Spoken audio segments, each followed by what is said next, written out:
Vinicius junior কি মাদ্রিদে থাকবেন নাকি পাড়ি জমাবেন কোন নতুন ঠিকানায়, এই নিয়ে ভিনিসিয়াস জুনিয়র কি বলেন আর রিয়াল মাদ্রিদই বা কি বলে, তা নিয়ে বিস্তারিত আলোচনা করব এই ভিডিওতে।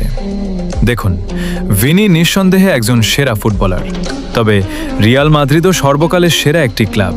সেজন্য রিয়াল মাদ্রিদ তাদের দলের তারকা প্লেয়ারদের থেকে অনেক কিছু প্রত্যাশা করে। কিন্তু দেখুন, আজ 2 সিজন ধরে মাদ্রিদ ট্রফিলেস সর্বকালের সেরা দলের সাথে এটা মানায় না। যারা রিয়াল মাদ্রিদে ইনভেস্টমেন্ট করে তাদের প্রত্যাশা থাকে বেশি কিছু জেতার। আপনারা সকলেই জানেন যে ভিনি রিয়াল মাদ্রিদকে কতটা ভালোবাসে। সে মাদ্রিদের জন্য সবকিছু উজাড় করে দিত, জান প্রাণ দিয়ে খেলতো রিয়ালের জন্য। রিয়াল মাদ্রিদও ভিনিকে কতটা ভালোবাসে। ভিনি যখন গায়ের রং নিয়ে ট্রলের শিকার হতো, তখন মাদ্রিদ এদের বিরুদ্ধে ব্যবস্থা নিত। ভিনির সব খারাপ সময়ে রিয়াল মাদ্রিদ ভিনির পাশে ছিল। এমনকি ভিনির ব্যালন ডিওর দুর্নীতি করে রদ্রিকে দেওয়া হয়েছিল, তখন পুরো মাদ্রিদ সেই অনুষ্ঠানটি বয়কট করেছিল। সুতরাং এ থেকেই বোঝা যায় রিয়াল মাদ্রিদ ভিনিকে বের করে দিচ্ছে না, আবার ভিনিও বের হয়ে যাচ্ছেন না। আসল সমস্যাটা হচ্ছে নতুন চুক্তি নবায়ন নিয়ে ভিনি চায় তার বেতন বাড়ানো হোক।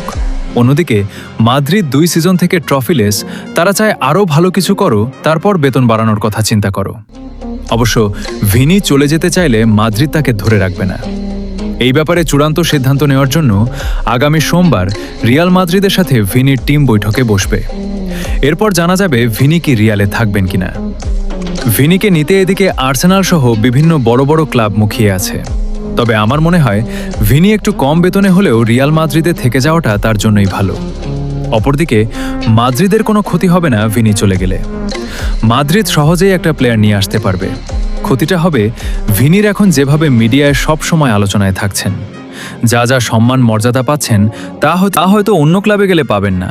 Real Madrid is Real Madrid. এখানে থেকে আপনি যা পাবেন বিশ্বে অন্য কোথাও তা পাবেন না। এখন দেখার বিষয় কি সিদ্ধান্ত আসে তা জানিয়ে দিব পরবর্তী ভিডিওতে। আজকে এই পর্যন্তই থাক ভিডিও। ভালো লাগলে একটা লাইক আর চ্যানেল সাবস্ক্রাইব করে রাখবেন।